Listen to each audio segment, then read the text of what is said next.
Right now, I'm sitting in my Tesla, right? As you can see from the roof thing, most cars don't have a roof like this. I don't really want to mess with the camera, but I'll show you. We're in a Tesla, right?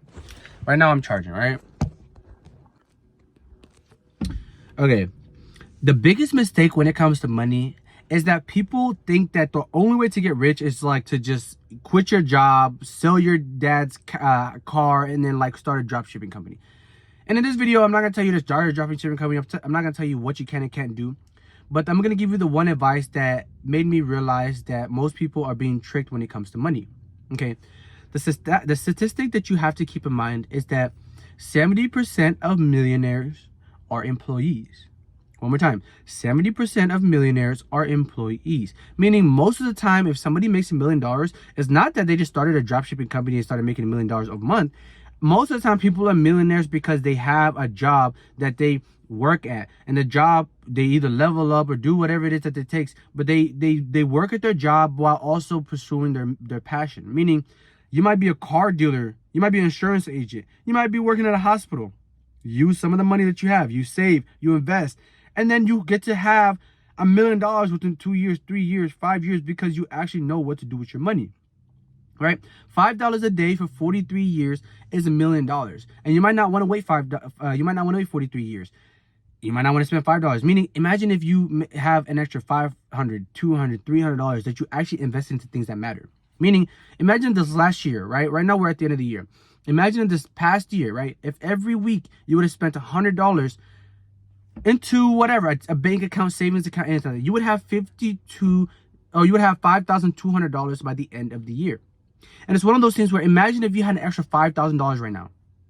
You could get into car rentals. You can go put down a down payment. You can get up some property. You can go probably put down in a house. It's one of those things where imagine if you had $5,000 right now. And then imagine if you did that for a year, 2 years, 3 years. Now you have $25,000. And then now you can put $25,000 into whatever it is that you need. You can get a loan.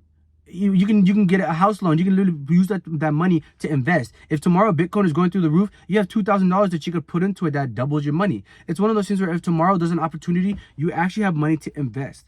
Okay, so it's one of those things where most people not only don't have any money, but the misconception is that you have to have an online business and you have to make $1 million a month by yourself without working for anybody. But the one thing that you have to realize is that most millionaires are actually working for somebody else.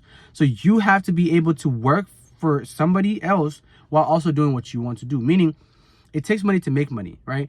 Even if you wanted to start a dropshipping company today, you need money for your phone bill. Like, who's gonna pay your rent?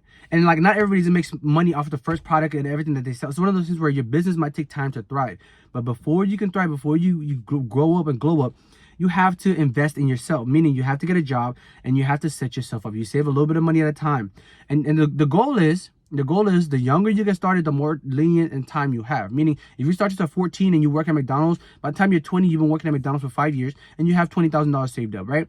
But it's one of those things where if you start this when you're 55, if you started this at 55, it's like it makes it harder. Like, but so the goal is now understand that get a job and use some of the money that you make to invest in your future. Okay, it takes money to make money. Most people don't have the money to start a company. Most people don't have the money to start to hire a mentor. Okay, so at the end of the day, you have to get a job and then use the money you make to go and do what you want to do. Okay, don't let people tell you that you gotta just start off by launching an online company and then make it successful, because your rent is still due, your car still needs gas, and if you don't have any money, you can't afford it, then you have to work somewhere and get the money first. Okay, but these things are going to help you. Like, you have to remember 70% of millionaires are actually employees, meaning 70% of the people who have $1 million or more are actually working for somebody else. Okay, so you can't be afraid to work for somebody else, because some of the richest people are. And don't listen to everybody else. Listen to the numbers. Listen to statistics. Okay, it doesn't get harder than that. Okay.